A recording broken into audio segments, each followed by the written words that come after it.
So hi, Only Noise Podcast. I'm Shane. I'm Glory. Happy fucking Monday. Happy Monday. Yeah. Yeah. Yeah. We're doing it. It was a crazy little long weekend for Glory and I, because I took a quick trip to Scranton for a couple days to see Motionless in White absolutely destroy their hometown arena a couple nights in a row. But we'll dive into that in a second. Before that, I went to another show. Crazy. So many shows. I saw Pain of Truth, Dying Wish, Balmora, and Out of Pocket. She out of pocket. You know that Pulses song? Yeah. Shout out Pulses. Yeah. I went to the gig solely for Dying Wish, but got there, because I got there to support the whole bill, because I was like, what else am I doing on a Tuesday night? Just go to the hardcore gig and see all the bands. Dying Wish played third, so I had the opportunity to leave, but I stuck around for Pain of Truth. Out of Pocket was cool. Balmora was cool. Dying Wish fucking destroyed. It was my first time getting to see Dying Wish a headline at all. I missed their last headline. I've missed their past several tours because I'm always like, they're one of those bands that I like seeing live, but I'm always like, I'll catch him next time. I don't want to go to Philly for that. Mainly because the hardcore scene is like not my scene. I enjoy some hardcore music, but going to a small hardcore show is not something I do. You're losing a tooth there. Yeah. That shit's dangerous. I was terrified most of the time I was there. So the bands that they tour with don't always interest me. When they're out supporting, the last time I saw them, they were supporting the Devil Wears Prada. The time before that, Motionless in White. Those are bands that I would go see anyway. So it's it makes sense. So yeah, it's kind of like Lorna Shore, where it's not my scene always. So headliner. So depending on the support bands, it's I'll just catch them next time. But they were literally coming 30 minutes from my house, so I was like, it's finally time. Might as well. Can't use the excuse of I won't drive to Philly because I'll drive to Asbury Park just to see Dying Wish. Doesn't matter the package. The package matters a little bit more for me when I'm driving a further distance. So with that being said, Dying Wish was the reason I was there. They fucking rocked. Played a good chunk of the new record as well as some songs off of the first record. But it was cool to finally see them because, again, as I said, the last time I saw them was when they opened for Devil Wears Prada on the Zombie Tour in 2022. I met them there. They signed my vinyl. So yeah, that was a good time. I do remember that picture. Yes. Yep. And the headliner of the night, Pain of Truth. Last time I saw them was with A Day to Remember in a fucking arena. And I wasn't the biggest fan, maybe because being so far away from the stage, sitting in a seat, hardcore doesn't necessarily translate. But I was like, I'll stick around, fine. I kind of already knew what I was getting myself into, so I didn't listen to them again before the set, before the show. And I was like, this is I'm probably gonna wind up leaving. I stuck around though. They were fucking sick. Dope. Okay. Yeah. So they were fucking sick. I was glad I stuck around. But yeah, overall solid show, different experience because as I said, that might have actually been my first small club hardcore show I've been to. I've obviously seen hardcore bands open for other bands, but I have just it's not my scene. It's not the genre I typically listen to. Did it awaken anything in you? Do you want to go into more? No, I was terrified. Yeah. Okay. Yeah, I'm pretty sure that'll be my reaction too. Yeah, I'll go see the bands I enjoy. I like finding bands, but in the hardcore scene, but I don't go out of my way. I prefer the more, not to use this buzzword, I was editing the Reincarnate review that went out this morning, and I stumbled across the melodic part, and not to use that buzzword, but I prefer the more melodic side of heavy. With very music industry, very PR. Ow, fuck! I just slammed my arm. Very whatever. Music industry PR of me. Yeah, coded. Yeah, I prefer the more melodic side of metal and heavy music with metalcore and things like that. But anyone that listens to this even semi regularly knows that. So some hardcore bands, but for the most part, I'm on the other side of the bridge when it comes to heavy. But then the real big thing that I've been looking forward to for a while, two nights in Scranton, seeing Motionless in White. And boy, oh boy, it was a fucking blast. Night one had support from The Devil Wears Prada, Silent Planet, See You Space Cowboy, and Like Monster Flames. And night two had support from Fit for a King, Kubla Khan, Scene Queen, and Dark Divine. Unfortunately, Motionless in White's set list both nights were the exact same, but as I started to think about it a little bit more logically, it made sense that an arena show with a lot more production than a standard like club show would have the set list being the same, because to swap out the production elements for a different set the second night, it's more expensive. Yeah, a little bit harder than just like, we have our banner up and we're gonna rip a different song, and all you had to change were the track order. Yeah. You know, on the laptop for the tracks. So night one, I'm gonna say, was a superior night. The energy was there. The room was sold out. Night two was not sold out. Night two was added because night one was so sold out so fast. But night two did not sell out. Night one was sold out. The bill, you know, I like the bands that played on night two, but the night one bill, like, I went to the tour. I went to the tour 2 days later. Like, I came, I was not even home 24 hours, and I was back at another show, seeing that package again. God, I'm so excited. Dude, such a good show. So yeah, way better night one, but night two was fucking sick as well. It was cool to like know what's coming a little bit more, so there wasn't that surprise element, but my days of seeing the same set back to back to back are over. So yeah, Like Monster Flames was fucking sick. It was a lot, most of these bands, it was like their first arena show, which is really cool. It's fucking sick to see a band like Motionless in White headlining an arena, hometown or not. You don't, you know, it's cool to see that. So Like Monster Flames fucking ripped. See You Space Cowboy, fucking awesome. Yeah, so curious about that one. How did that translate live? Because I know they're very like, I feel like whimsical isn't like the right word, but whimsical. It was translated way better in a club. They had the worst mix of all of the bands both nights. That's what I thought I heard. Yeah, when I was listening to the stories, I was like, something sounds off. Yeah, here. The vocals were buried. Like they're buried in the mix to begin with, but something about the mix at the arena, it was like muffled almost. It was so far down. They had the worst mix of both nights. The support bands. Yeah.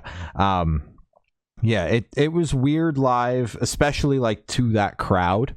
That is mainly Motionless in White fans, and a band like that is literally like a 180 of Motionless in White. So oddly enough, the person sitting next to me was super into it, but like didn't know the other bands on the bill, besides like, so they were there for like See You Space Cowboy and Motionless in White. Yes, besides like, that's obviously awesome. The two other bands, Silent Planet and The Devil Wears Prada, have had big songs, and honestly so has Like Monster Flames. They got I Solemnly Swear and Bury Your Pain and even Habitual Decline.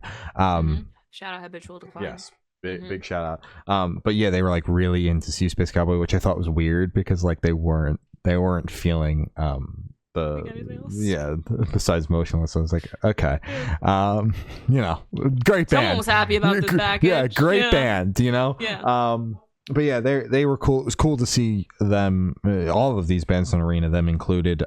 Silent Planet was fucking dope. They played Let's talk about it. They played as the Blue Man Group, which was fucking awesome. Good chunk of new songs. They also played their unreleased song, Mindframe, which is fucking dope. I texted you and said they played a new song and it sounds fucking dope, and you didn't respond to me. I didn't reply. I thought I said, I think I verbally said, holy fuck. Yeah. And then I you know, I had a couple over this because like I was getting emails and stuff, not trying to work. And I came into work today. I was like, I saw your emails, boss. And I responded to them in my head and then blacked out went back to sleep and forgot to That was it. Yeah. actually respond to your email. Yeah. Oh my god, I'm so excited. New song. New Silent I Planet. can send you. Yeah. I took a video of it last night. If you want me to send it to you, or if you Yes, want to, please. if you want to Wait, no, they're gonna play it on tour, right? Yeah. Okay, so I'll just wait. Okay. I'll wait the 2 days. Okay. Yeah. So yeah, that was fucking cool. I was glad to see a good chunk of the new record played. Not the biggest fan of their old Except stuff. fucking Super Bloom. Yeah. Tragic. Sorry, continue. I had to say something.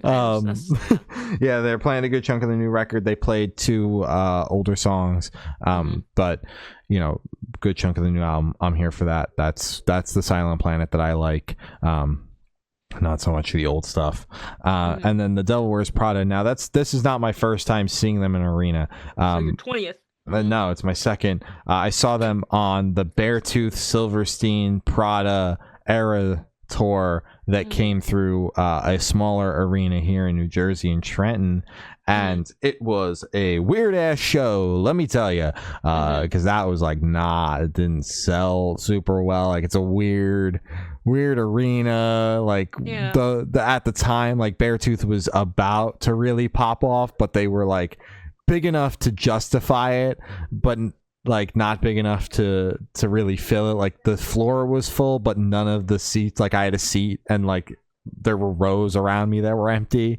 It was like a weird vibe.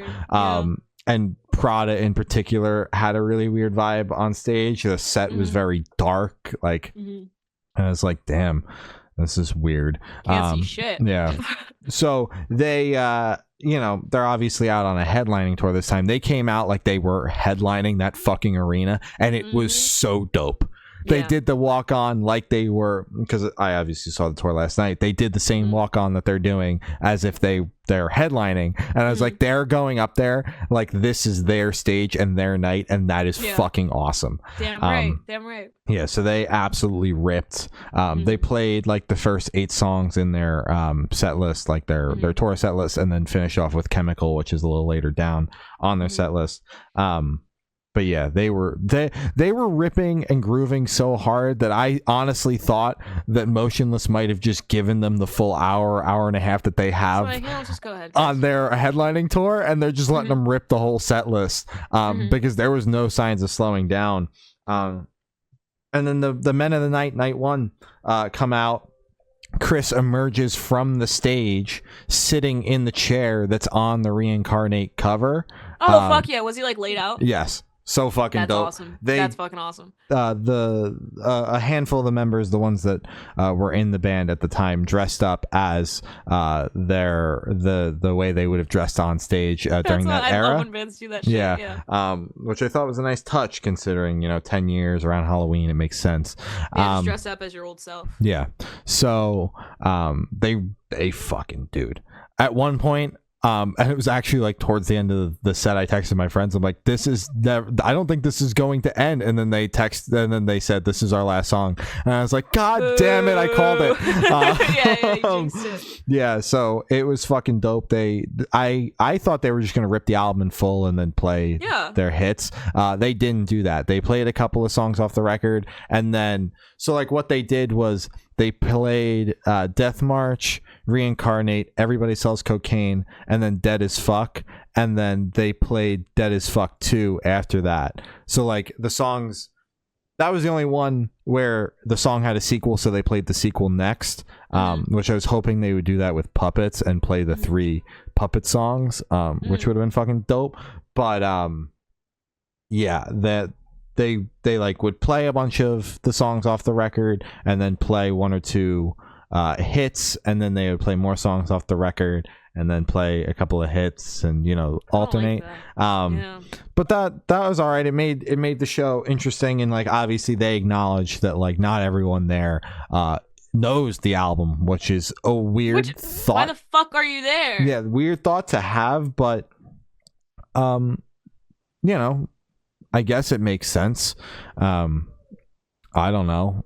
I mean, there are like, that wouldn't surprise me.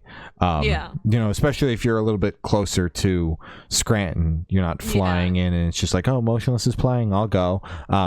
So they kept the set interesting. Mhm. And as much as I would have liked them to just rip the album in full, I thought that it was cool. They paid homage to each of the records by playing at least one song off of each album, even if the song they played off of Infamous was just the acoustic version of Cinematic, which is technically on Reincarnate. It's fine. Yeah. We paid homage to Infamous, which is great. I would have liked them to play one of the other Like an actual 12 track. songs on the album, but that one's fine too. So they brought out some special guests. They brought out Dessa, who is the female vocalist on Wasp. So Your favorite song? Yes, my favorite song. So they did a shortened version of that, which is fucking awesome. They did not play the full 7 minutes. Great, they heard my cries.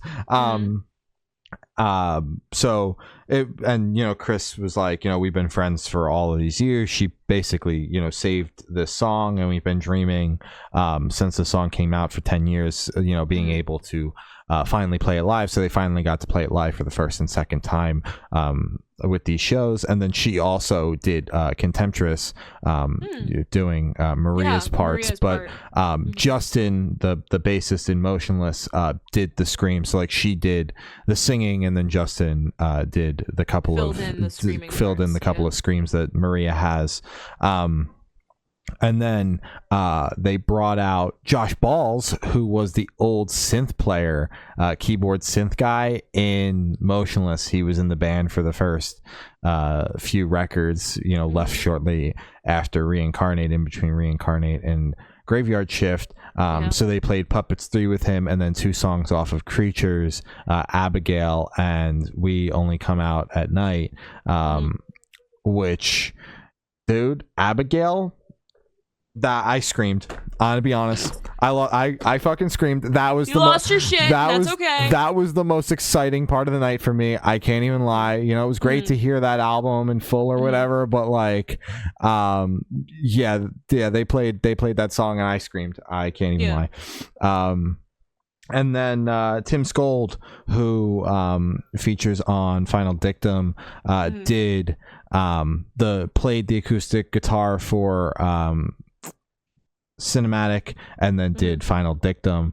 And for each special guest, Chris did this whole long thing about how important this person played, the role they played in the band, whether they were in the band or like producer or a feature. All it was cool to see these super important pieces of the band, these people in the band's history, getting a spotlight. So yeah, that was super cool. Night 1, the energy was fucking wild. Night 2, I got a ticket to the other side of the arena. I sat on one side one night, the other side the other night. I'm like, if I'm gonna see the same set, I might as well see it from different angles. Dark Divine was fucking sick. It was cool to finally see them.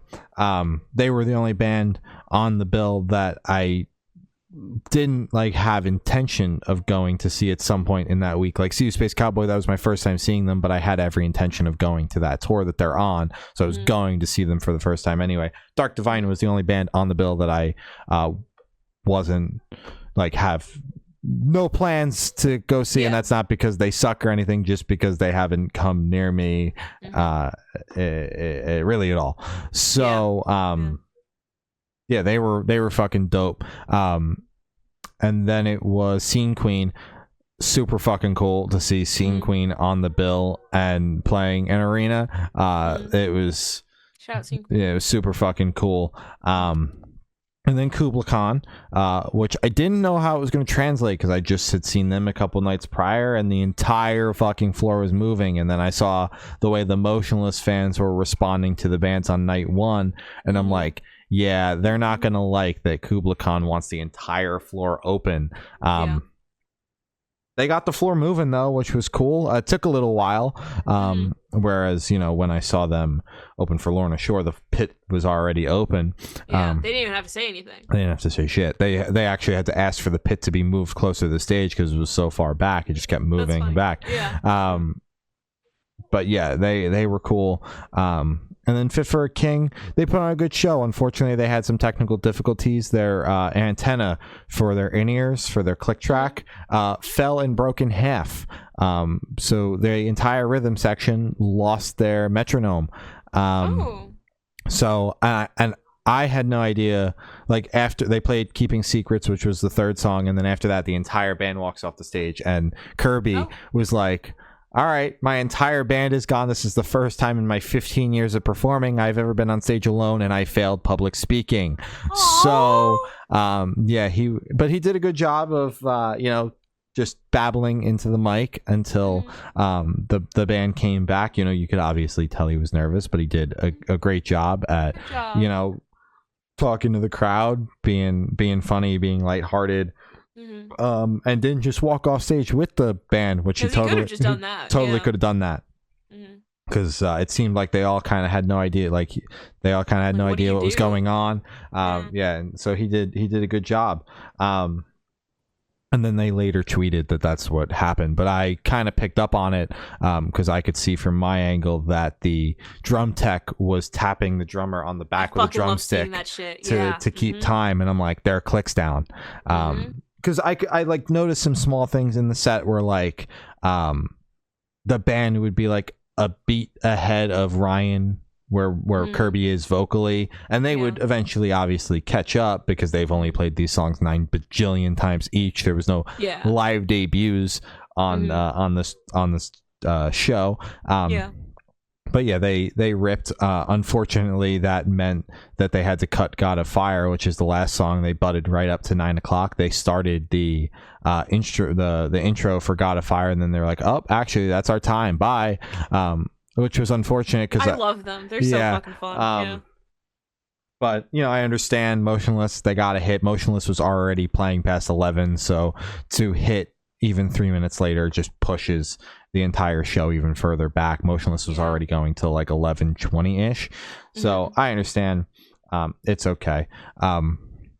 Motionless in White comes out again, but Fit for a King, tech things aside, put on a fucking ripping show, and considering what happened, they really did a good job. Motionless comes out night 2, dude, fucking rips it. A little disappointed that it wasn't different songs the second night, but that's okay. So fucking cool. This night they also brought out Anthony from Dark Divine to do Abigail with Josh Balls and Motionless in White, so it was fucking awesome. Pretty much the same set. So the review is the same. But I'm gonna go out on a limb and say night 1 was like a career defining set for the band. Like I walked out of that arena and I'm like, I just watched the band put on a career defining moment. Yeah, that was history. Yeah. That you just witnessed. Yeah, that's one of the best arena shows I've been to, and one of the best shows I've been to, hands down. Totally fucking blew me away. I was like, I'm so glad I came here for this, because I almost missed it when it first got announced. Not like missing the announcement, but almost couldn't align plans to get there.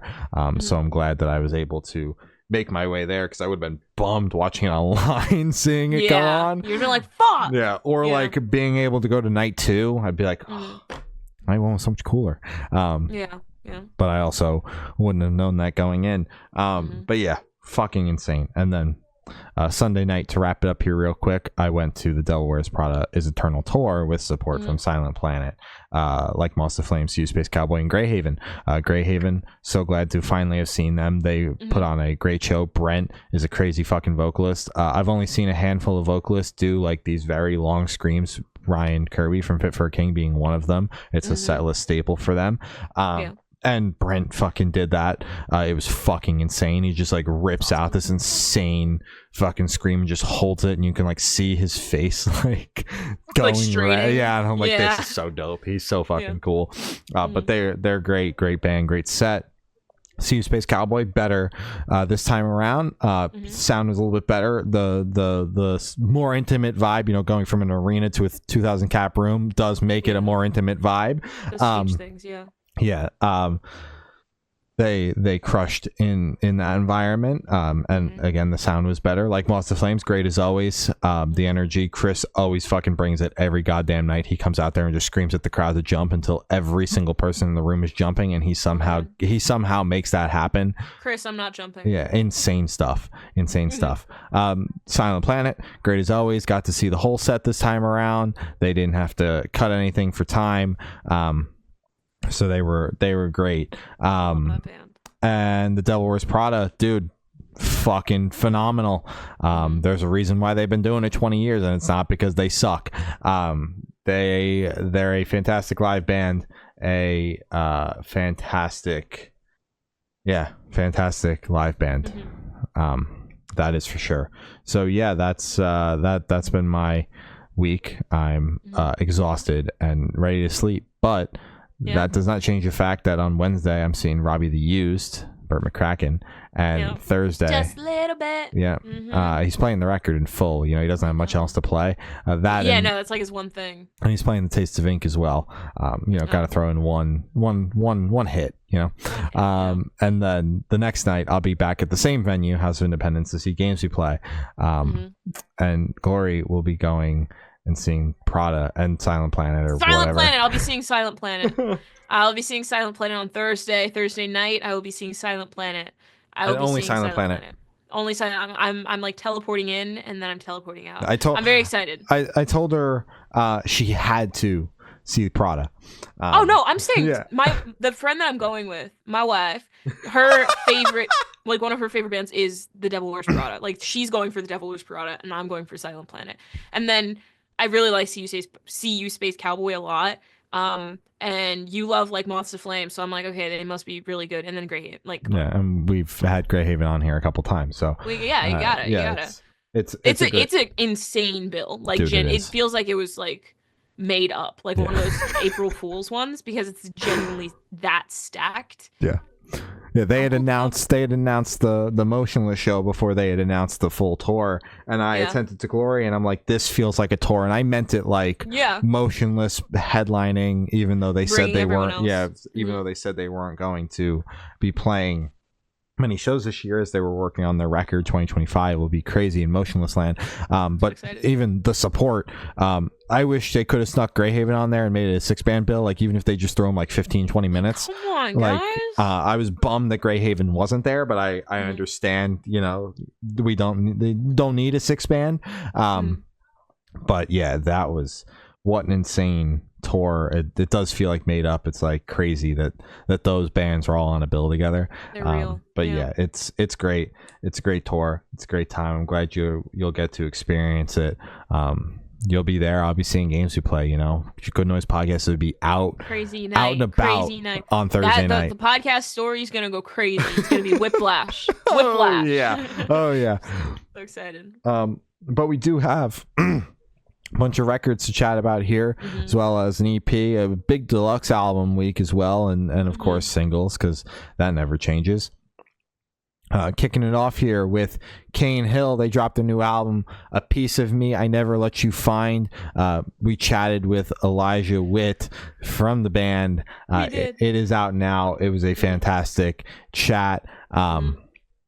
About the album, we got to dive into what was going on with the band during the time, what kind of and why the album is what it is and what it's talking about. If you want to learn about that, it's all there in the interview. I don't want to give away too much away or a lot went on. Or spoil the interview or anything like that. But my favorite thing of the interview, and one of my favorite interview moments potentially ever, was at the beginning of the interview when Elijah goes, "Good luck," and I that's awesome. Yeah. Never had an artist say "good luck" to us before. I miss that guy. That was something, man. That was something. That was great. I was hoping that would be the clip for the promo of the interview. And I was like, damn it, Glory, but the clip. You should have texted me. I would have made it. I didn't even. I remembered. I was either gonna do the hashtag thing where he's like, "Your fucking generation made the most miserable thing ever," and I was like, bro. We were like, that wasn't us. That was you guys. Who did that shit? So I was torn between that and then them being pit against each other Yeah. for like the duration of the album process. I didn't even think of that one. I could have done that one. Yeah. Yeah. But yeah, it was a fantastic interview. Lots of laughs, but also plenty of content in there as well. So we heard the record a couple months ago, and ever since then, I have been unfortunately having to stay lip sealed about this goddamn record and how goddamn good it is. And now I can finally talk about how goddamn good it is. Yeah. God damn it. It is so goddamn good. I'm just gonna go out and say it might not be my number one album of the year, because there's a record coming out this Friday that might just take it, because that also blew me away, and we will talk about that next week. But this is certainly up there. This is an album of the year contender. I don't have a list made or anything like that. It's just going to be whatever I spend the most time with gets number one. And I've been spending a fuckload of time with this record. It is so solid front to back. It is not it is not excruciatingly heavy. There's plenty of softer moments on the record, but it just flows so goddamn well. It is so goddamn well written. It is. The lyrics are. Yeah, and it's just like front to back. There's not a single hit my mic. There's not a single sleeper song on this record. It is front to back bangers. I love the way it opens with the first, the not interlude or intro track on the record, The Midnight Sun, and the closer being Fade Into You is a great closer. I mean, quite frankly, shout out the last three songs on the record: Permanence and Sleep, Finding Euphoria, and Fade Into You. What a crazy ass run! But I could sit here and just say every single song and then say, wow, what a crazy ass run, because the track listing on this record is so good. It takes the experience of what is a collection of great songs and takes it up that extra step and achieves exactly what a track list should achieve, which is really enhancing the listening experience. So many favorites on this record. I obviously have been digging all of the singles because I've had so much time with them, but Ecstasy and Grief, Eye to Eye, and Finding Euphoria are my absolute favorite non-singles, but all of the singles also get thrown into the favorites, as well as all of the songs I didn't name.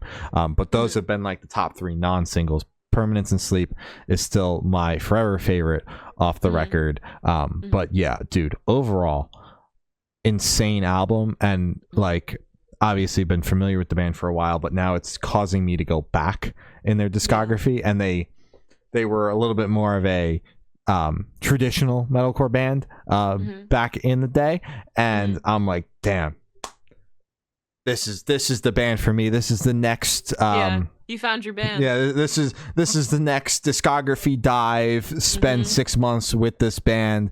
I feel it happening. And this album is fucking awesome. As I said, one of my favorites of this year. Absolutely gonna make probably the top 5. God damn. Yeah, if not top 3. I can't put it in that number 1 slot yet, because the record that I will not name coming out on Friday, it's just like those two records are neck and neck. Like the fact they're coming out a week from each other is evil to me personally. Yeah, it's fucked. It's so fucked because you don't even get a chance to kind of absorb this one fully until you're on to the next one. I'll just be flip flopping. I'll just have them make a playlist. I'll just have them queued and they'll be going on and off. back to back. Yeah, though, this fucking album is incredible. I'm pretty sure one of the first things that we said before we even started the interview with Elijah, before he even joined the call, was we kind of looked at each other and we went, this was really fucking good. And you especially were fucking tweaking out about it, and I was like, all right, calm down. But it was really good. It was well deserved. I completely agree with literally everything you said. I love this album a lot. I think it flows very well. It is the definition of all killer, no filler, which is great. As you said, it is very palatable. It's not overwhelmingly, fucking screaming and shit, super heavy. I'm gonna use the buzzword. It has melodic moments, and that's really nice. I think this album's incredible. Definitely shout out to the actual opening track, The Midnight Sun. I love interludes. Big fan of fucking interludes. This record's got those for you. It has them. So because it really, I feel like an album isn't an album without some sort of interlude or transition or something to kind of make everything in just one big song. And when it's done right, mm-hmm. like on this record, it's just beautiful. So shout out to all the fucking interludes. I really love Drowning Therapy, Permanence in Sleep, Eye to Eye, Ecstasy and Grief, Fade Into You, and then also Fade. Really liked both of the. I'm naming the whole track list, but I've listened to this album a couple of times because, I mean, we listened to it a couple times before the interview, and then listening to it a couple times today before the podcast has really given me the opportunity to kind of absorb it and be like, oh shit. Yeah, no, I would have tweaked out about this too if I'd given it like one more listen before the interview. I could have tweaked out with you, but I didn't. It's okay. I am now. Yeah. I'm tweaking out now. Better late than never, you know? Exactly. I think this record is incredible. I think the interview was a lot of fun. It was very refreshing because it felt like we were just talking to a friend, which was really cool. Even though that was the first time we had met him and spoken to him. It was great. Elijah, if you want to be the third on the podcast, let us know. If your schedule is like super flexible and like you're like always available, I think you'd be a great fit. Always available, yeah, because you just have to get prepped for text like Friday at 6 a.m. Are you available? And you have to say yes, I'm available. Yeah. You don't have to say yes. There's no gun to your head. I'll just be like, come on, man, why not? Why not? You're not you mean I gotta turn this down? Exactly. Come on. It's like, oh my god. So yeah. Shout out. Hop on the podcast. Hop on the pod. Yeah. So yeah, great fucking album. Really loved it a lot. Absolutely. Absolutely. Hands down. One of the best of this year. Like I'm not kidding. I'm not hyperbolic when I'm in their comments being like album of the year incoming. Like I actually fucking mean that. This is one of the best albums that I've heard all year. I've been waiting honestly all year to have an album like this that I am so fucking amped on because there's been so many good releases this year, like plenty that have blown me away, but very few that I have felt the way that I feel about this album, which is why I will so confidently say that this is absolutely going to be in the discussion when we do the album of the year discussion. Absolutely. It's so solid. Such a fantastic band, and I'm glad they've had a handful of rough years. The industry put them through the ringer, but I'm glad that they're back out on the other side and seeing a lot of success. I said it in the interview because Elijah had brought it up. Like the response at the time was so good. Like and I echoed that from an outsider's perspective. Like people were talking about this band the entire rollout and are continuing to talk about them obviously now with the record out, and it's super fucking cool to see that it's not just like, oh, the single comes out, people are hype, and then the hype dies off. Like people were talking about them the whole time, which is good because the album is so fucking solid, and they deserve all the success that comes with this. If you're in the UK and EU, they're going to be headlining, over there in a couple of days. That I believe it starts, and they're bringing The Gloom in the Corner as support. And hopefully we get lots and lots of US touring in 2025. I'll be there. Please. I mean, hearing this record got me out to see them on a Thursday night in Philadelphia, because I was like, fuck, like yes, they're obviously going to tour in 2025 when the album's out, but I know how goddamn good this record is, and I have to go see them now. Yeah, you got to see that shit live. You got to see that energy, especially. They look like they put on an insane show. They do. Yeah, they're on my list. Yeah, you're on my list. Cane Hill. A good list. Dead Icarus dropped their new album Zealot. This is kind of the wild card ad for me this week, but not really because allegedly maybe yes, maybe not. We may or may not have an interview with Alex coming out in the next couple of weeks here, but I call it the wild card ad of the week because we didn't cover any of the rollout. We haven't covered the band at all on here. But this record and this band been sleeping hard, man. I don't know about you, but I know I've been sleeping. I don't know if you're feeling the same way. I'm pretty sure I'm feeling the same way. Yeah. You're probably gonna take all my fucking talking points again, but it's fine. Do you want to go? I kind of want to go first, just so I can say my shit, and then you can say your shit. I think this album is fucking incredible. I've listened to it I think 4 times all the way through. 1.5 times when we first got it, because then, I'm pretty sure it was like one of those days where we had like 5 interviews. It was one of those heavy days. And then 2.5 times when I was listening to the playlist. The first time I listened to it for the playlist, my brain glitched a little bit because I was like, this is not how I remember it sounding. This is not. Did I cross some wires? Did I get some confused? But I listened to it all the way through, and I remember thinking like, okay, the second half is what I remember. But maybe I just need to listen to it again. So then I listened to it again. Holy fuck. I don't know what is glitching in my brain. I don't know why my brain just messed everything up. This album is fucking incredible. Sorry, I didn't finish my thought with that. The first time I listened to it all the way through for the playlist, the first half sounded more dad rocky than I remembered it, and I was like, weird. What the fuck is this? But then I listened to it again, and I was like, okay, it's just gone now. Like, the dad rock just literally dissolved. Don't know where the fuck that came from. Dad rock and this record don't even touch. See, that's why I was so confused, because I was like, this isn't right. I know this isn't right. So that's why I listened to it again. This is incredible. So the first time that I listened to it officially, when we got, the advance, 1 Million Days was my favorite track, and I remember telling Shane, I was like, 1 million days. I remember that because 1 million beers. I'll take 1 million beers, please. But so that is still top 3 for me. But my number 1 is Casting Spells. Let's talk about it. That song is so fucking crazy. I love it so much. There is an insane guitar solo that's maybe like 30 seconds long. And it sounds like the guitars are like braiding together. Like, it's incredible. I don't understand how they did that. They are so talented. Honestly, all the guitars on this record are fucking insane. I'm a really big fan of how it flows. I think the track listing is crazy. I think all of the songs are insane. The title track is also great. I'm a big fan of Zealot.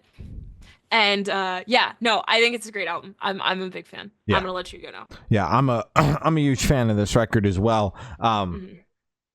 Didn't know what to expect getting into the record originally. Obviously knew of the band members' pasts, with Gabe being in Enterprise Earth, and Alex being the former vocalist of Atreyu. So I was like, those two bands getting, like, those band members from those bands getting together and making a record. Yeah, I mean, could see this going any sort of way, because just what we've learned with side projects, and obviously this is the main project. Alex isn't in Atreyu, but people leaving one band and going and doing another thing, that does not mean they're going to make that thing again. Like, you could get a pop thing, you could get a rap thing, whatever. It doesn't matter that they came from a metalcore band. This is fucking dope though. Front to back, doesn't slow down. Another definition, like we said, of Cane Hill: all killer, no filler. There's no there are songs that they just like chopped the beginning or the end off of. We talked about this in this hypothetical interview where the songs were just too long, so they cut it and made it like the interlude or the intro or the outro a separate track on the record. It happened a couple of times where it slows down a little bit, because like obviously it's meant to build into or fade out of another song. But besides that, the fucking record, like, that adds obviously the flow. Those were intentional, those were meant to be there. It doesn't slow anything down. But the songs on the album, every single one's a ripper. I'm a big fan of Betrayal Shaped Daggers. I think that's my favorite, but I'm also a big fan of the title track, and I like the way that it opens with The Unconquerable. I think that really sets the tone. If you're going into it not really knowing what to expect, how you've heard of the band or whatever, and you're like, I'm gonna check this out, I think The Unconquerable sets the tone perfectly for what you're getting yourself into, and I think that Betrayal Shaped Daggers is such a strong way to wrap everything up. But overall, I think it's an incredible album, and people should be checking it out. It's fucking heavy. It's everything. They're singing, screaming, all of it, the whole kit and caboodle. Yeah. It's heavy. So we like heavy music around here. Exactly. Yeah, but I'm a big fan of this. Check it out now. Yeah. No Offense dropped his deluxe edition of his album Growing Up on the Internet. We got to chat with Noah about the original, the mainline version of the record that is out now. You can check that out. These songs are a great extension of that album. Absolutely. They absolutely maintain the vibe that we were getting on the record. And, you know, each song, as honestly with the record, is something different. None of these no two songs of the four additional songs sound similar in any sort of way. They all obviously, but they all make sense on the record, which is exactly how the album worked. I'm a big fan of Headcase. I obviously Pet with the Tism was the single that we covered on here, but I'm a big fan of Headcase. I think that it's, you know, super chaotic and matches the like that crazy chaotic energy that the album encapsulated. I feel like that song encapsulates the energy of the record in one song. I'm also a big fan of Pet with the Tism. I like the other two songs, but I am not naming them solely because I don't want to name all four songs as you don't wanna be that enjoying them. But rest assured, I liked all of them. I think this is a great extension, and I think that Noah did the deluxe edition the right way by not putting any, you know, remixes or acoustic tracks or anything like that. 4 additional songs that really add to the record. You know, and you could listen to this and it just be an extension, not feel weird to be listening to these songs like tacked on to the end of the album. I also agree. I think that these songs are incredible. It's funny that you didn't mention Splintering, because I thought it was kind of like the kookiest song off of the deluxe. Because it's, I don't know, I always love the vibe that Noah goes for with the past album, because it's kind of like that messy, like poppier grunge punk. I don't know. It's addicting, and it's very palatable, but it's still grungy and still kind of like grimy a little bit.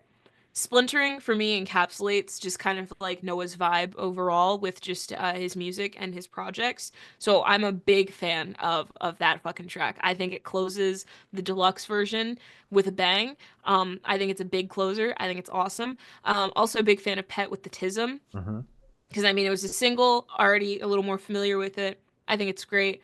I'm very excited to see what Noah has been up to, because usually with deluxe, that means, okay, guys, that era's over. Time to move on to the next shit. Very excited to see what you got going on up your sleeve, Noah. Should be good. Should be interesting. Always gonna tune in, because I think he's so fucking talented. He has a lot of shit going for him. So should be good. Very, very big fan. Hell yeah. And lots of shouting out to UK tours on this podcast. Ironic, because we're based in the US, but we will not be able to go to that. We will not be there, but he is headlining over there in the UK, bringing over Taylor Acorn and also bringing out South Arcade. South Arcade is a band I stumbled across on TikTok. They're super fucking dope. So that's a great package there. Those 3 artists. So yeah, if you're over there, go, because I'll be jealous. Let us know. Send pictures, send videos, so that you can rub it in my face.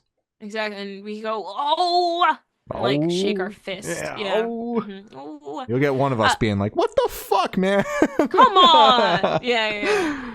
Not My Weekend dropped their deluxe version of their album Shimmer Season. We chatted with the band about the mainline version of the album, and we may or may not have chatted with Pat again about the deluxe edition, which is not something we normally do, but when buddy old Pat goes in his reel and says, "Can we do an interview?" In the comments, the answer is yes. It's always yes for Pat. Come on, it's fucking Pat. Yeah, we love chatting with Pat on here. We've had him on a bunch. There's plenty of Not My Weekend interviews on the channel, and there may or may not be another one about the deluxe edition. Loaded up. Yeah, that may or may not have questions we've never asked before. Crushed it though. Yeah. Hypothetically.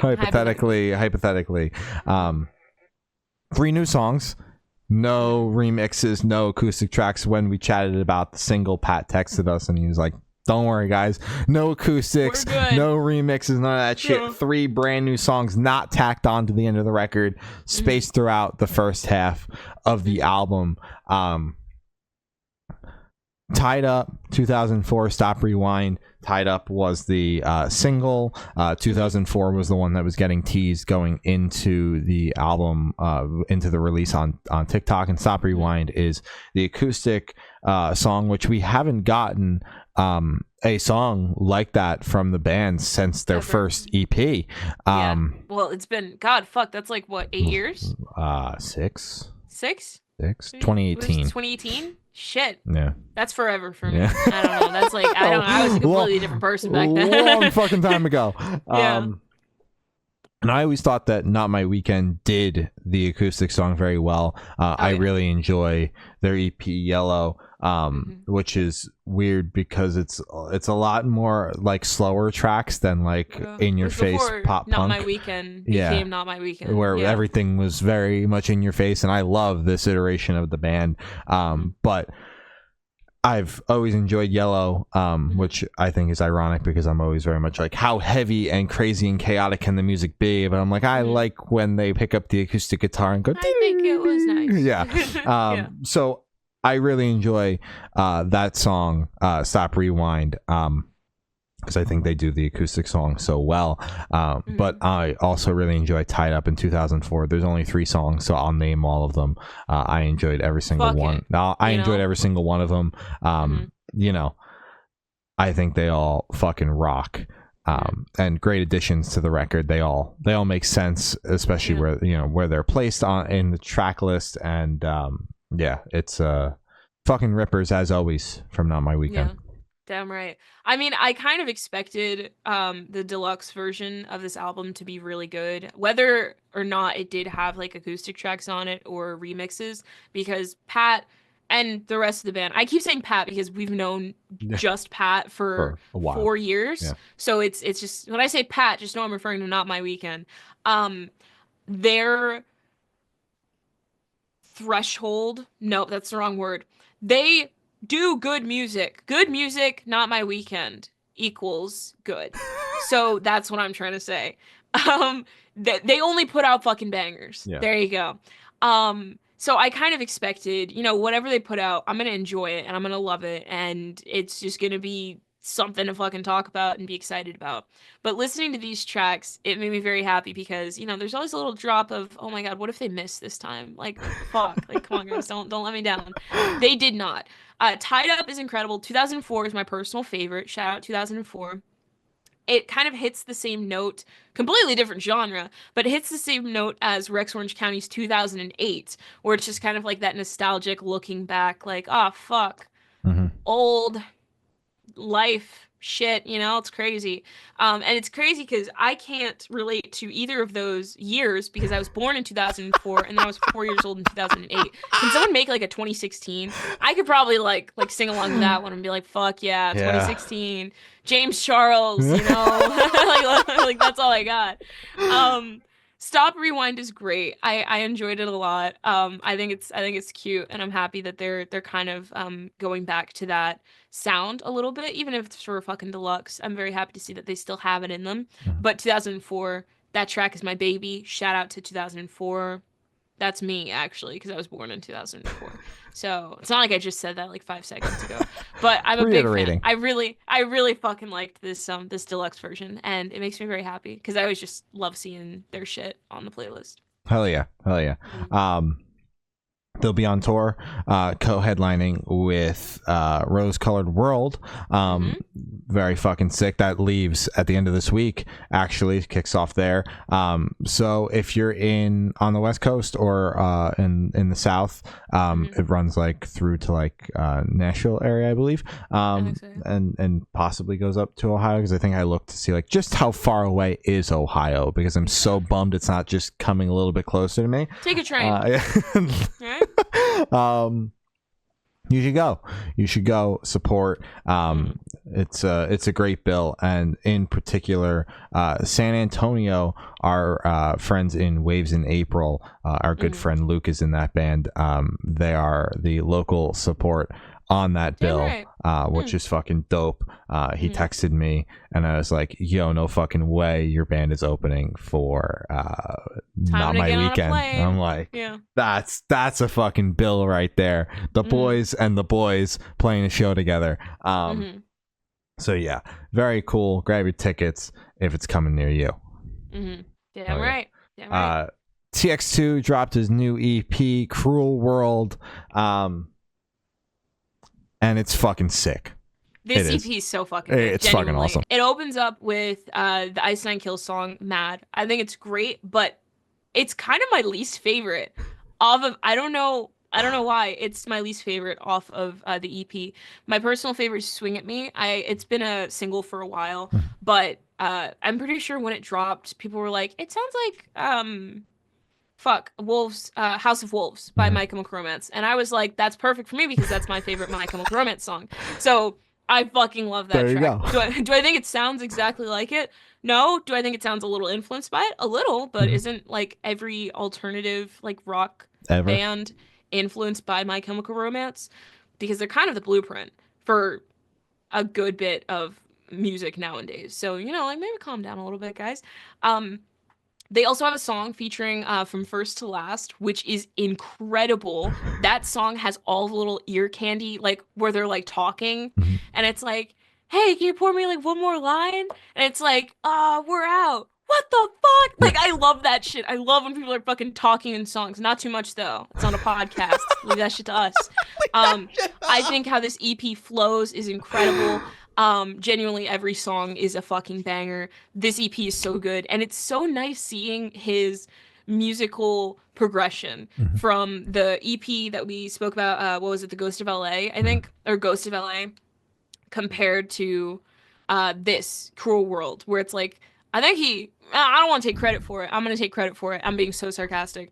When I said The Black Wedding was my favorite and I said he should make more of that, it seems like he took that to heart because all of this shit sounds like it could fit with Black Wedding. He could slap Black Wedding on this EP and it would make sense. So happy he's going the heavier route. It makes sense. It sounds right. And it makes me very happy. Hell yeah. That's the main thing that I took away from this EP. Not that you influenced it, but that he has went the heavier route, and that obviously was picking up with that with the singles, because we obviously follow and we cover them on here on occasion. The Ghost of LA EP, we both walked away from it being like, holy shit, this is actually fucking dope. This kid's good. I say kid. I think he's older. He's 100% older. Yeah. I don't know. Whoa, the fuck? Sorry, that caught me off guard. It had heavy moments, obviously, with Black Wedding and some of the songs at the beginning of that EP, but towards the end, it slowed down a lot and like had some ballads and things like that. And his discography up to that point was a little bit more all over the place, whereas now I feel like it's kind of being honed in. Black Wedding did so well that it's kind of being honed in, and he's focusing on this sound for right now, which is a little bit heavier. Obviously makes sense touring with, a band like Ice Nine Kills, and even bringing The Funeral Portrait out on tour with him on his headliner before that Ice Nine Kills tour. Being in that world makes sense to be a little bit heavier. Makes me enjoy the full EP a lot more because it's a lot more up my alley. I obviously enjoyed the Ghost of LA EP. But this is something I can find myself coming back to even more because it is 6 songs that are exactly up my alley sonically. I personally really do enjoy Mad. I think that it is super catchy, and I say that not because you're saying you didn't enjoy it, but because you said it was probably your least favorite. It's probably one of my favorites on the EP because I think it is it's so bouncy.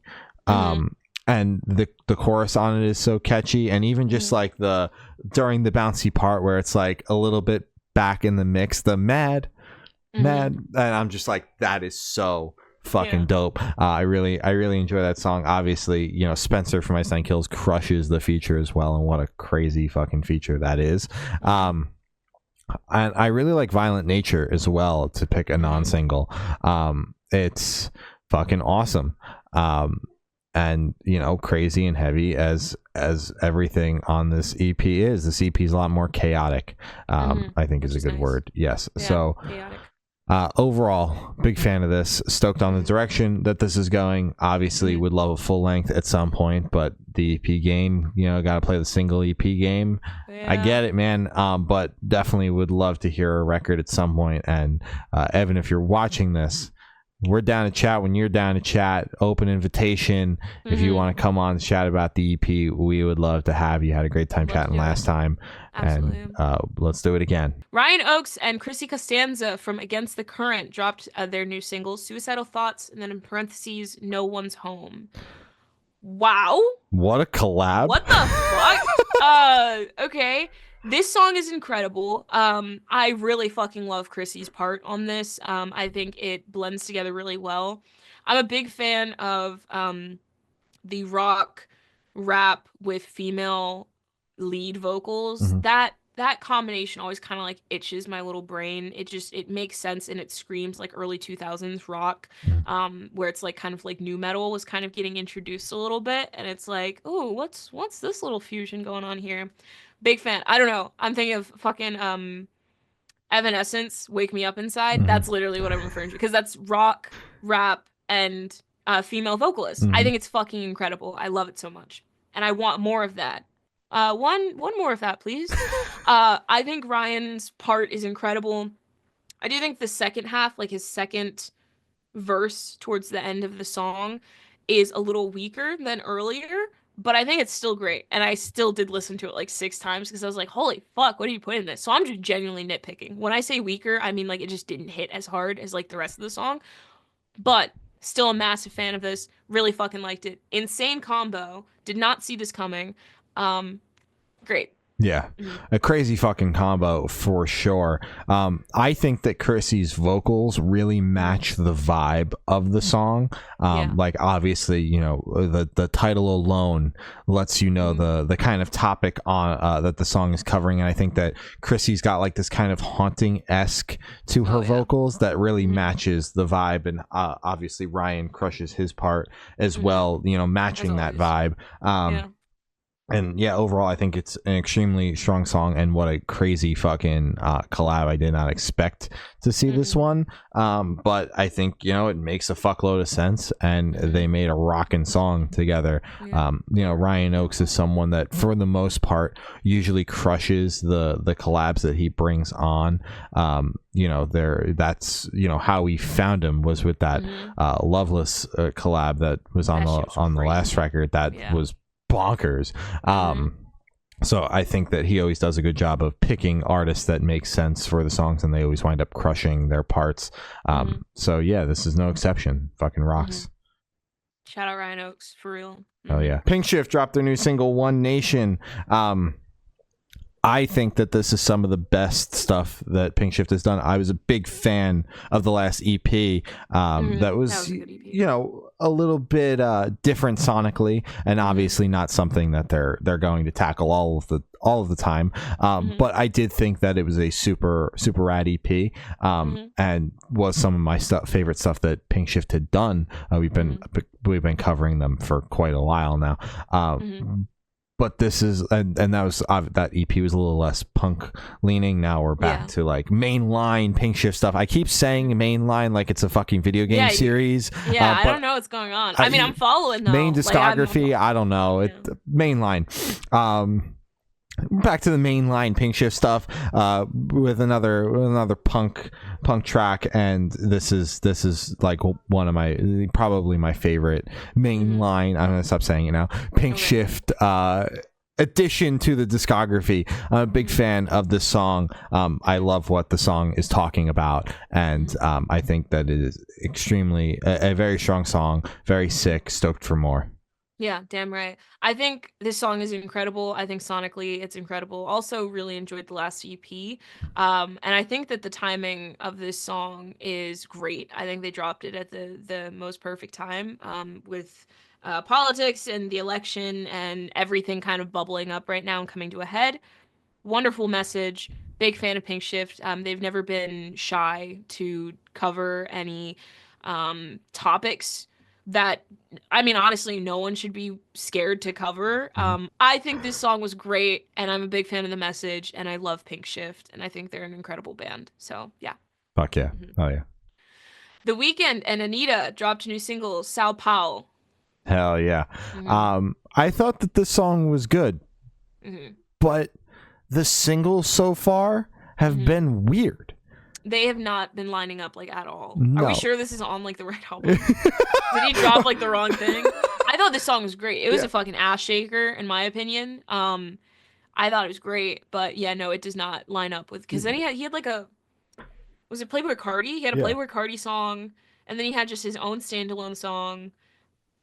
And he announced the album title before like he really started rolling anything out. But we're 3 singles in and like there's not even a release date, and it's And like then the cover art for the album is a little freaky too. Yeah. I don't know what he's doing, genuinely. And it's I had to tag him, for the tweet, and I was just staring at him because that's just his profile picture too. He made the album art his profile picture. It's fucking freaky. Like, yeah. just...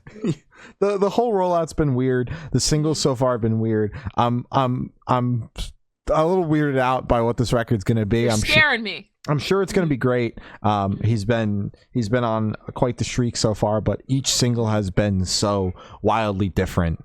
And this song, at certain points, like I was kind of like, is this even like a Weeknd song? Because it's just so like he's been going into that dance world, but he's always like had this kind of, I guess like the blunt way to put it would be like this kind of like depressing aura around everything. You have a depressing aura. I would. Oh my god! It's just the.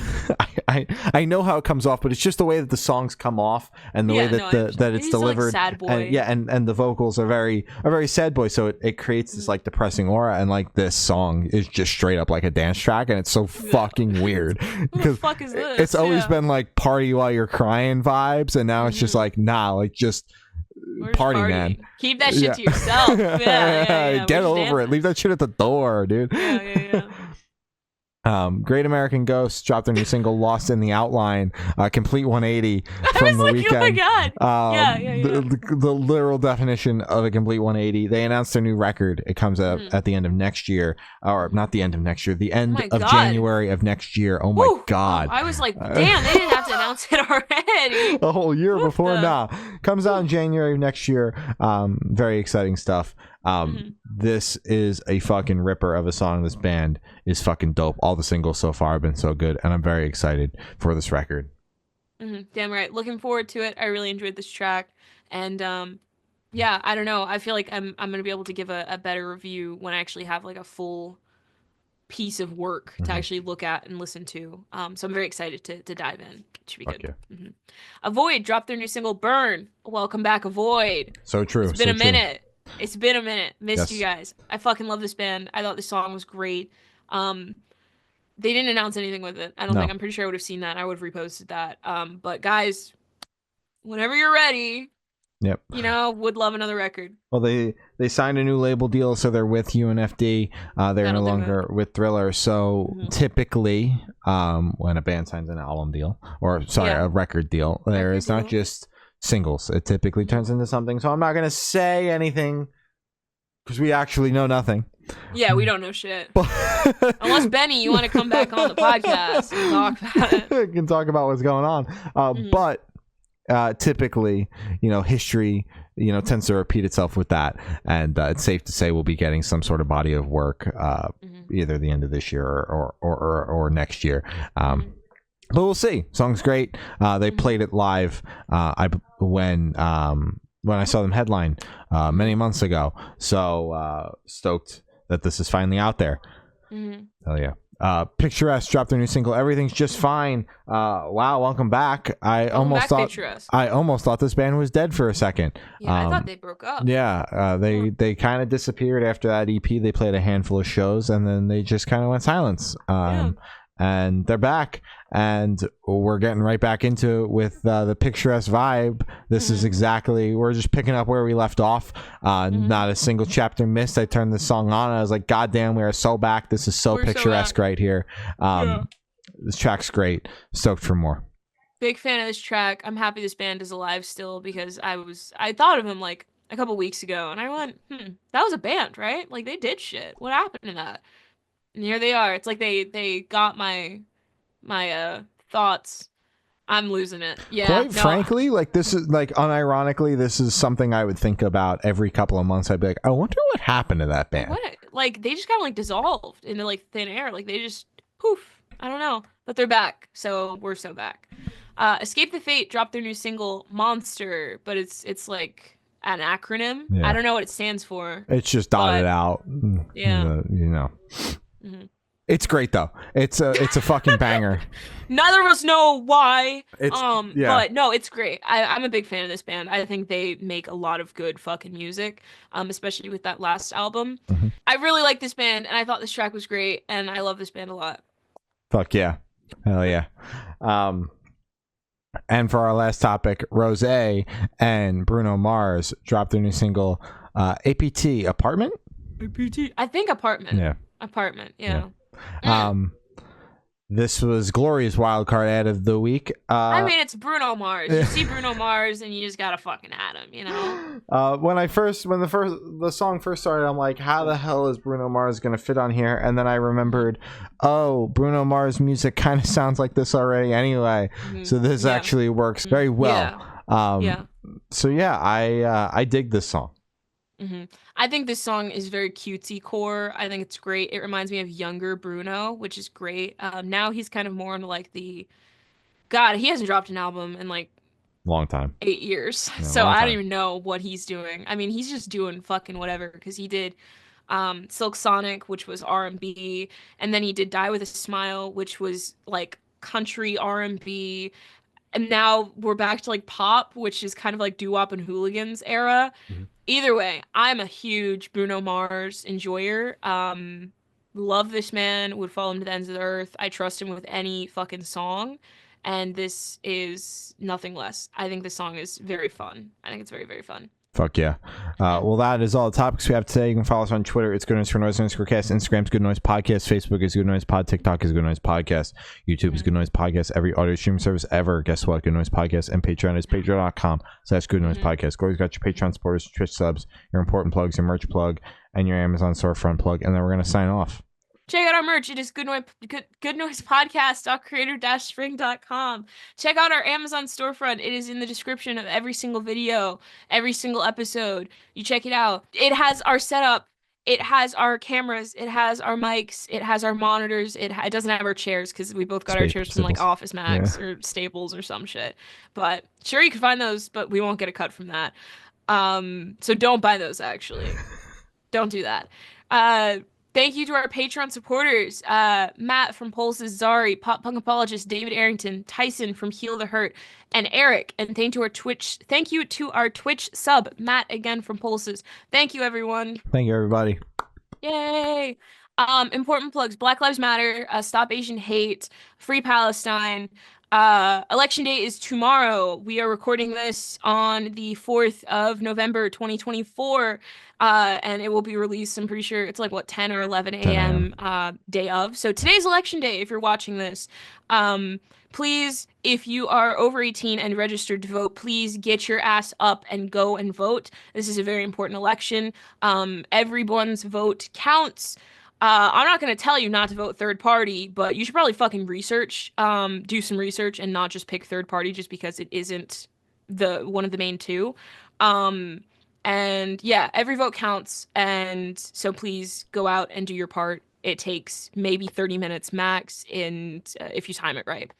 So yeah, that's all I got to say. Hell yeah. All right. Mm-hmm. Well, that's all we have today. I've been Shane. I've been Glory. And we've been the Good Noise Podcast. See you next week. Bye. Bye.